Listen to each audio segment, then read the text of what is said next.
न वाचता त्यातलं एकही अक्षर माहिती करून न घेता या बिलाच्या विरोधात बोलतायत। जनसुरक्षा विधेयकावरून मुख्यमंत्र्यांचा विरोधकांवर निशाणा। विधेयक वाचल्यानंतर विरोध करणार नाही, विरोधकांना सल्ला।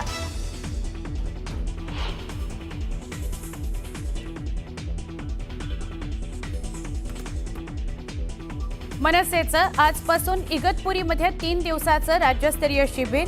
राज ठाकरे स्वतः शिबिरात करणार मार्गदर्शन।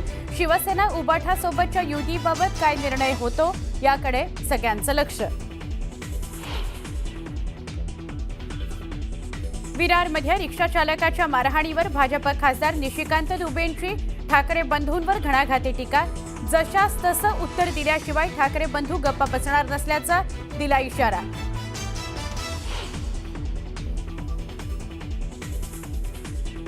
देवाभाऊंकडे सर्व काहीतरी पक्ष फोडत सुटले। नाशिकमधील कार्यकर्त्यांच्या पक्षप्रवेशावेळी उद्धव ठाकरेंचा मुख्यमंत्र्यांवर हल्लाबोल।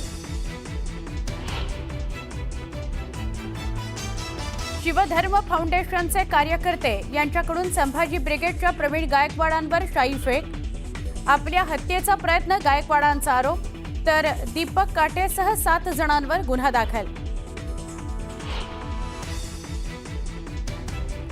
नागपूरच्या ड्रग्ज तस्करी प्रकरणामध्ये माजी नगरसेवकाच्या मुलाला अटक। आरोपीकडून 1.5 लाखांचे ड्रग्ज जप्त। गणेशपेठ पोलिसांची मोठी कारवाई। भारतीय हॉटेल आणि रेस्टॉरंट्स असोसिएशनकडून राज्य सरकारच्या कर धोरण विरोधात 1 दिवसाचा बंद। राज्यातील सगळ्या परमिट रूम आणि बार राहणार बंद।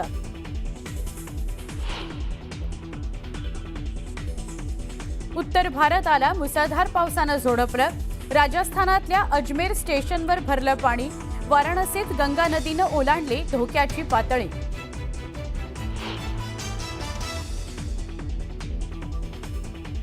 भारताचे सुधांशु शुक्ला यांना इंटरनॅशनल स्पेस स्टेशनमधून देण्यात आला निरोप। अंतराळ स्थानकातून आज पृथ्वीकडे होणार रवाना।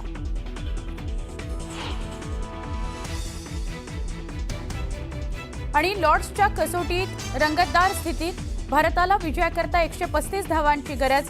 चौथ्या दिवशी भारतानं गमावल्या 4 विकेट्स।